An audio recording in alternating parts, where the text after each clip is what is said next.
I remember the first time my friend said he was going to die. He did not say it in a dramatic way, and he did not say it looking for comfort. We were both flying scout missions by then, young enough to think we understood danger and old enough to know when someone was not joking. He was a Cobra pilot, sharp, experienced, and already tired in a way that did not match his age. He told me, flat out, that he was not coming home from Vietnam. He said it like a man talking about the weather, as if it were something already decided. All he wanted, he said, was to live long enough to get back to the States and raise his little boy. That was it. No speeches about duty, no talk of medals, just his son. I got angry at him for saying it. I told him he was full of it, that he was letting the place get inside his head. I told him we were good pilots, that we knew what we were doing, that if anyone could beat the odds, it was us. I even tried to get him to see if he could be moved off that mission rotation for a few days. He just shook his head. He had already made peace with something I did not want to look at. Looking back now, I think he knew before any of us did. Some men feel it coming. I did not want to believe that then. The night before it happened, we talked again. He did not ask me to watch out for him. He did not ask me to tell his wife anything if he did not make it. He just talked about home, about the quiet things he missed, about holding his kid and not having to listen for the sound of incoming fire. I remember thinking that he sounded older than me by decades, even though we were only a few years apart. He was already somewhere else in his head, halfway out of the war. When I went to sleep that night, I still believed we were untouchable. That was how we survived, by convincing ourselves that the rules applied to everyone else. I did not know that this conversation was going to anchor itself in my memory forever, that every mission afterward would trace back to it. At the time, it was just two pilots talking in the dark, trying not to think too hard about tomorrow. The call came in like any other, fast and flat, the kind of message that does not give you time to think about who it might involve. A bird had gone down, and we were scrambled to cover the recovery. That alone was nothing new. Aircraft were hit all the time, and most of the time you went out believing you would bring people back. I did not know yet that this mission was already broken before we lifted off. When I heard the call sign of the Cobra going in ahead of us, my stomach tightened. It was his aircraft. The same man who had told me he was going to die was already in the air, already committed. We moved in low, the way you had to, scanning tree lines and dark shapes that all looked the same from that altitude. The ground fire came up fast, heavy, disciplined. This was not random shooting. Someone down there knew exactly where to aim. The Cobra took hits almost immediately. I watched it happen in real time, watched the rotor take fire from a 51 caliber machine gun. There was no gradual failure, no chance to limp away. The rotor tore apart and the aircraft flipped. It did not explode in a clean fireball like in the movies. It came apart in pieces, metal and fire dropping into the green below. He was 22 years old. As if that was not enough, another Huey went down trying to get in. 4 more men died in the same patch of ground. 5 aircraft, 5 pilots, crews who had all woken up that morning expecting to fly and come back. We circled because that was what you did. You kept flying because stopping meant thinking. I remember staring at the smoke and thinking about how arbitrary it was. The bullets did not know names. They did not care about experience or talent. They just found something to hit. I did not cry then. I did not feel anything clean or simple. What I felt was confusion mixed with anger and a question that would not leave me alone. Why them and not me? I was in the same air, flying the same kind of missions, breaking the same rules every day, just to survive. Watching my friend die did not make the war noble or tragic. It made it random and brutal. That day became the reference point for everything that followed. No matter how many missions I flew after that, no matter how many times I came back in one piece, that image stayed with me, burned into the background of every flight.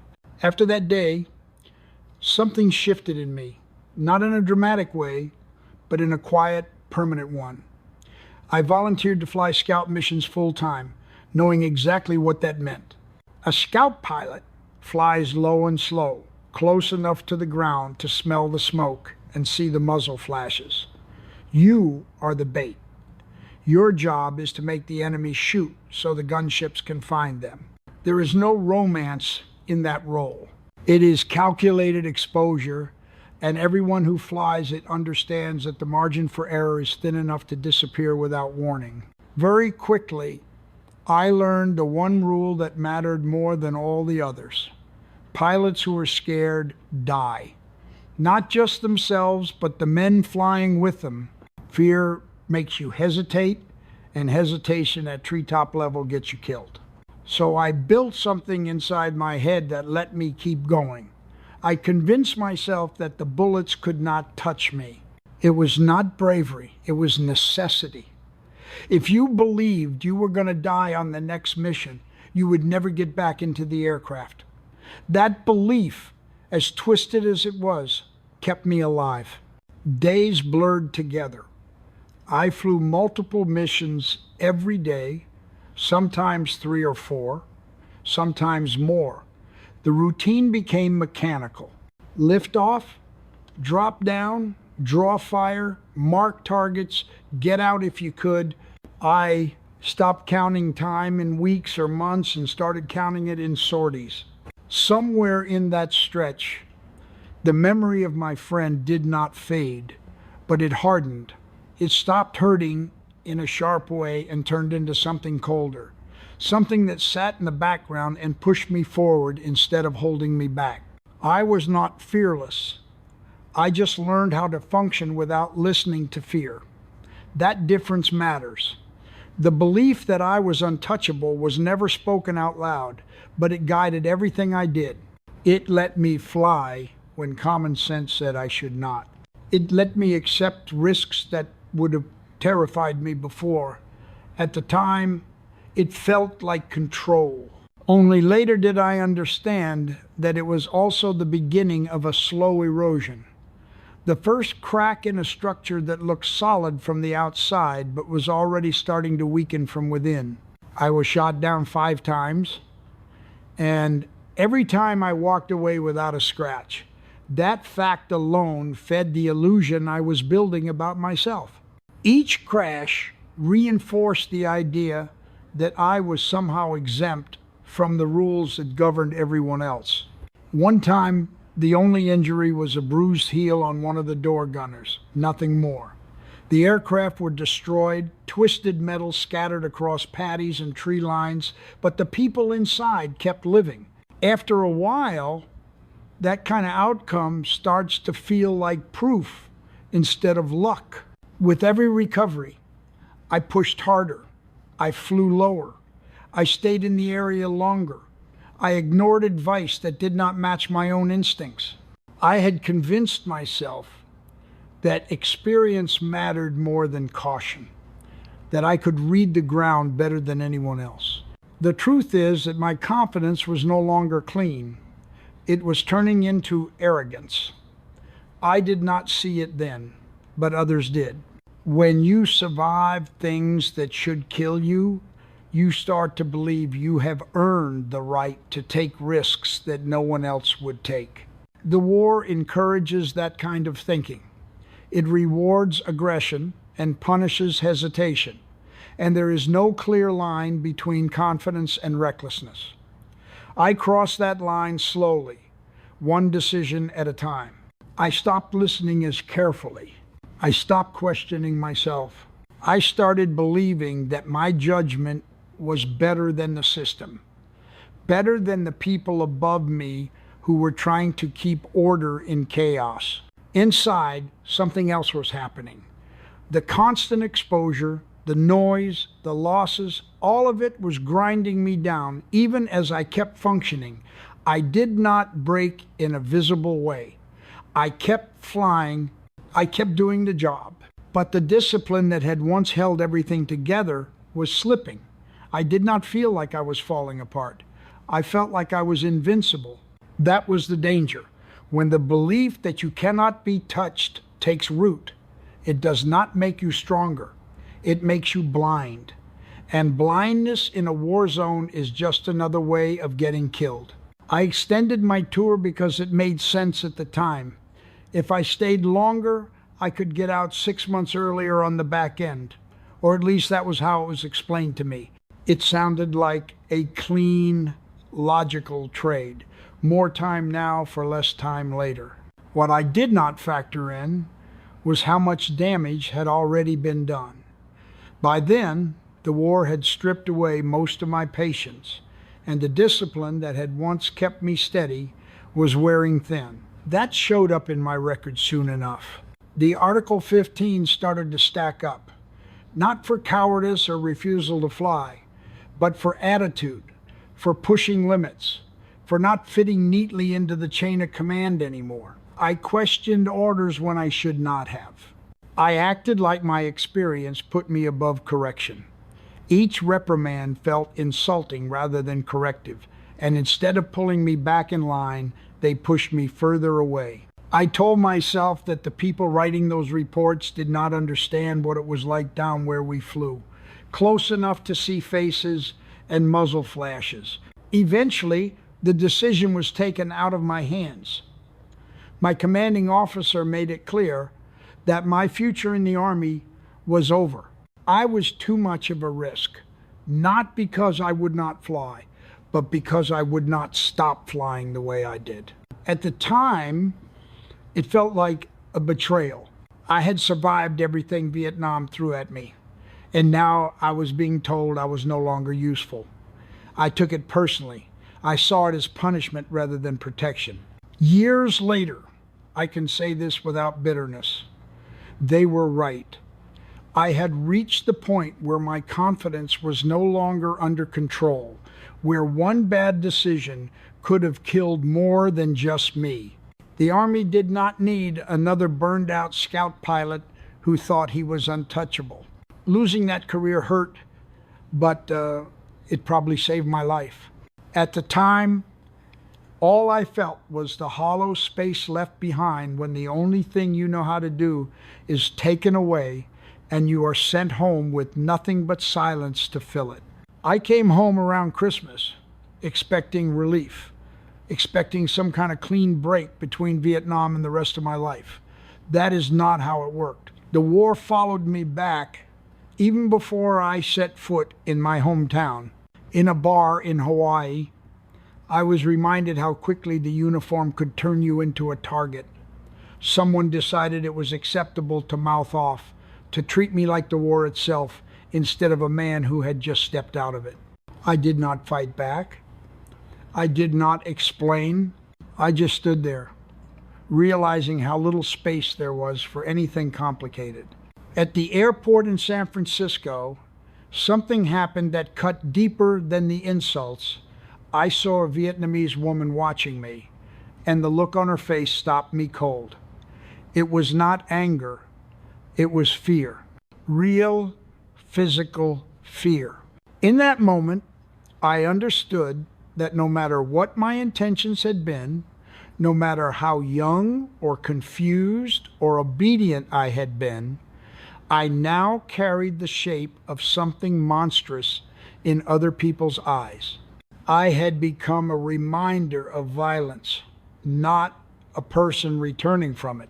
There was no parade waiting, no sense of closure, just the quiet realization that the country I came back to did not know what to do with us and maybe did not want to know. The war did not end when the aircraft touched down. It changed form. It moved inside. I was still keyed up, still scanning rooms, still listening for sounds that did not exist anymore.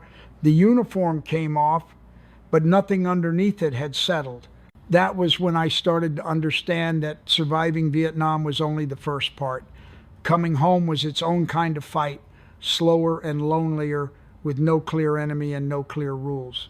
I had left one battlefield and walked straight into another, and this one did not come with missions or call signs, just long days and longer nights where the noise in my head refused to die down. When I finally made it back to my small hometown, there was nothing waiting for me that resembled reintegration. There was no structure, no mission, no cockpit to climb into. There was just time, and time was dangerous. I started drinking the way some men take on a second job.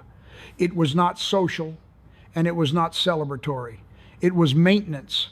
Alcohol quieted the noise long enough for me to sleep, long enough to stop replaying rotor sounds and muzzle flashes in my head. Before long, it stopped being a choice and turned into a requirement.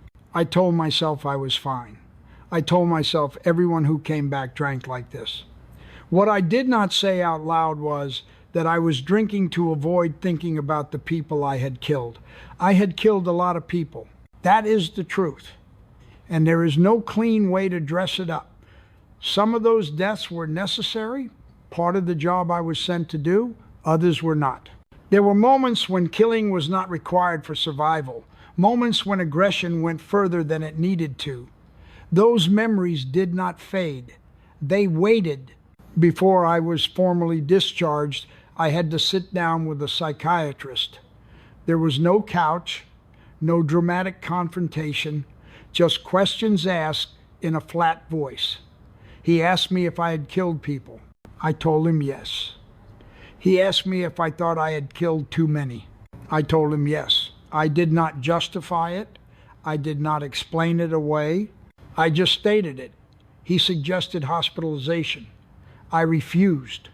All I wanted was to get home in time for Christmas. I wanted to sit in a familiar room and pretend for a few hours that I was normal again. That conversation stayed with me.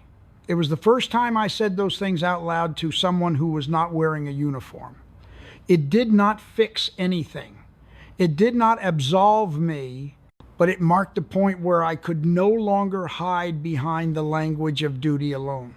The war had followed me home, and it had taken up residence in my habits, my silences, and my nights. Drinking was how I kept it contained until it stopped working. I did not pull myself out of that hole by strength or insight.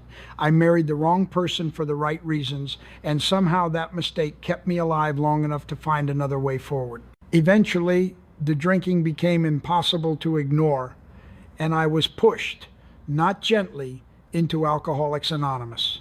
I did not go looking for redemption. I went because the alternative was disappearing completely. Sitting in those rooms, listening to other voices break and steady themselves, I realized I was not unique. That did not make the past lighter, but it made the future possible. I stopped drinking and stayed that way. Days turned into months, months into years, and eventually into decades. I lived nearly 50 more years after Vietnam, which is something I still do not fully understand. I watched other men I had flown with burn out, drink themselves to death, or simply vanish. The question never really went away. Why am I still here when so many others are not? There is no answer that satisfies. Luck is too simple, and fate is too convenient. All I know is that I kept breathing. I do not tell this story to draw lessons or to ask for forgiveness. I am not interested in being called a hero, and I am not interested in condemning anyone who made different choices. I carry what I did with me, the same way I carry the faces of the men who did not come back. The war shaped us, whether we wanted it to or not. It gave us a sense of purpose and then stripped it away, leaving us to figure out what kind of men we were going to be afterward. I survived. That is the only conclusion I trust. Not because I deserved it more than anyone else, and not because I did everything right, but because survival itself became the final mission. Everything after that has been living in the shadow of that fact, doing the best I can with the time that was left to me